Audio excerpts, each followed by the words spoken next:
Nuestro tema ahora es la enfermedad mano, pie, boca, que es la infección por el virus Coxsackie. La enfermedad de mano, pies y boca es una enfermedad viral común que suele afectar a los bebés y a los niños, pero también puede llegar a afectar a los adultos. La infección suele afectar las manos, los pies, la boca y en ocasiones incluso las regiones genitales o también la región glútea. En la mayoría de los casos, esta enfermedad es causada por un virus conocido como Coxsackie A del tipo 16, pero muchas otras cepas de virus Coxsackie y otros tipos de virus que generalmente corresponden a los enterovirus también pueden llegar a causarla. Esta infección viral no es exclusiva de una zona en particular, sino que se produce en todo el mundo. Los niños, en especial los menores de 7 años, tienden a infectarse a una tasa más alta que los adultos, por lo que es muy común que se puedan reportar brotes en guarderías, campamentos de verano o dentro de la familia. Su mortalidad reportada en grandes epidemias es de 0.03%, con mayor afectación a niños en edades de los 13 a los 23 meses. La tendencia a ocurrir con mayor frecuencia se establece con predominio en la época de verano, aunque en las zonas del trópico no suelen tener un predominio de tipo estacional. En su incidencia se nota también una correlación positiva entre un aumento de temperatura y la humedad ambiental. Suele manifestarse con síntomas más notorios en los hombres. A partir de su ingesta oral, el virus es capaz de propagarse a través del sistema digestivo y la vía respiratoria superior también del huésped afectado. También en el líquido de las lesiones dérmicas con mayor tendencia infecciosa durante la primera semana de la enfermedad, con un periodo de incubación de 3 a 6 días. Tras la ingestión, el virus se multiplica en el tejido linfático del intestino delgado y de la faringe, y de ahí se propaga a los ganglios linfáticos regionales. Esto puede propagarse a múltiples órganos como el sistema nervioso central, el corazón, el hígado y también a nivel de la piel. La enfermedad puede comenzar con fiebre baja, disminución del apetito y malestar general. El síntoma de presentación más común suele ser dolor en la boca o en la garganta secundaria a las lesiones inflamatorias de esa mucosa oral, que se conoce a nivel médico como enantema, en donde se distingue un halo delgado, enrojecido, que rodea a la presencia de las vesículas que eventualmente pueden romperse. Estas vesículas son como pequeños globitos que tienen en su interior un líquido transparente. Se pueden romper y entonces formar úlceras superficiales con una base o un fondo de color gris, amarillento y un borde todavía enrojecido. Las lesiones que se desarrollan en la piel se les llama exantema, que en esta zona pueden llegar a tener el aspecto de una mancha, un grano pequeño que se conoce como pápula, o bien pueden tener el aspecto de un globo en miniatura, que entonces es la vesícula, con tamaños que miden o son variables entre 2 y 6 milímetros. Habitualmente no se asocian con sensación de comezón o de algún tipo de dolor. Duran alrededor de 10 días, tienden a romperse y con esto dan lugar a lesiones en la piel como si fueran unas excavaciones indoloras y superficiales que no van a dejar cicatriz por ser una afección que establece una lesión a nivel muy superficial de la piel. Este exantema puede afectar las manos, los pies, la región glútea, las piernas y el dorso de los brazos. Las lesiones en la boca, las lesiones orales comúnmente incluyen úlceras bucales y linguales, pero también puede afectar al paladar blanco, principalmente en su parte más posterior. El curso natural de la enfermedad después de una semana es hacia la remisión espontánea, desapareciendo toda evidencia de la piel después de 2 semanas, y la infección rara vez recurre o persiste ante el desarrollo de anticuerpos específicos formados en el sistema inmunológico del afectado. En general, no ameritan en la mayoría de las ocasiones más que medidas higiénicas básicas y cuidados generales para disminuir sus manifestaciones inflamatorias en la boca o en la garganta. Como complicaciones posibles, la más común es la infección agregada por bacterias ante deficiencia en medidas higiénicas o por condiciones particulares del afectado, por una respuesta inflamatoria exagerada o por deficiencia de una respuesta inmune.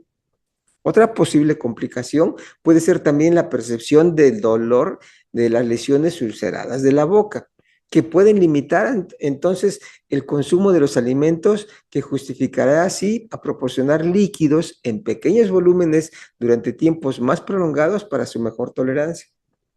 La enfermedad, en muy raras ocasiones, también puede presentarse con características atípicas, como una infección de las capas que envuelven al cerebro,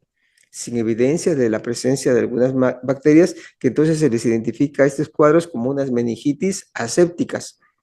Otro tipo de enterovirus menos frecuente de esta enfermedad pueden llegar a sospecharse cuando asocian además alteraciones inflamatorias en la región cerebral o también en las raíces nerviosas. Existe otro tipo de alteraciones en la piel o en la boca que pueden llegar a confundir con esta enfermedad, como pudiera ser la varicela, el herpes, que normalmente va a condicionar una estomatitis herpética o la herpangina, faringitis viral, la enfermedad de Kawasaki,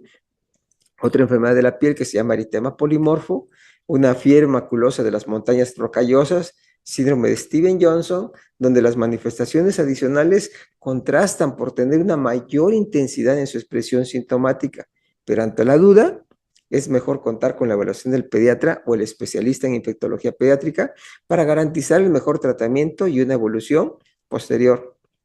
Esta enfermedad, por sus características y causa particular, no justifica realizar estudios de laboratorio, ya que el agente causal de tipo viral suele ser difícil poner en evidencia con los estudios habituales. Por su evolución y características presentes en el afectado, la identificación de la enfermedad no suele representar un grado especial de dificultad.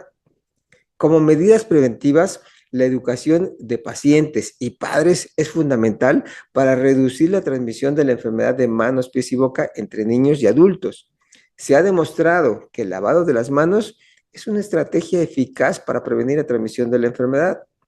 También se debe aconsejar a los padres que mantengan a sus hijos alejados de personas que tengan inmunodepresión,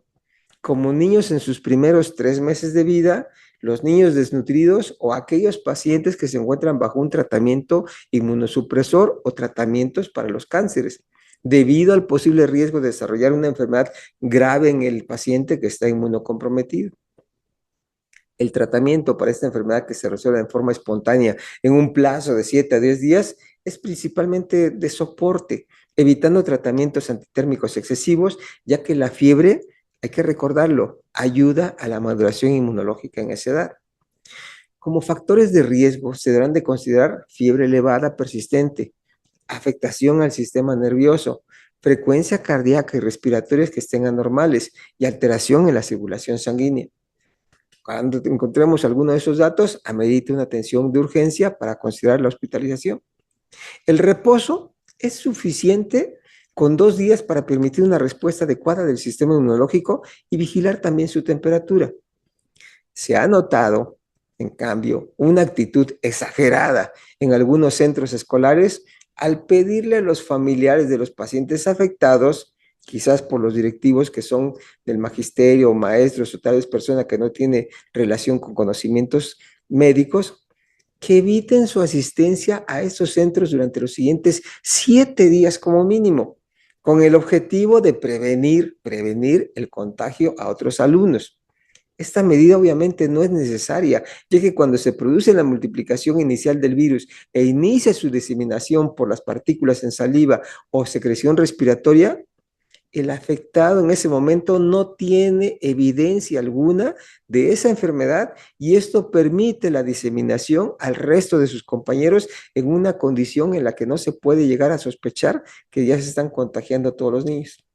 Cuando se suspende su asistencia, los contagiados previos tendrán el inicio de su periodo de incubación sin poder evitar su contagio.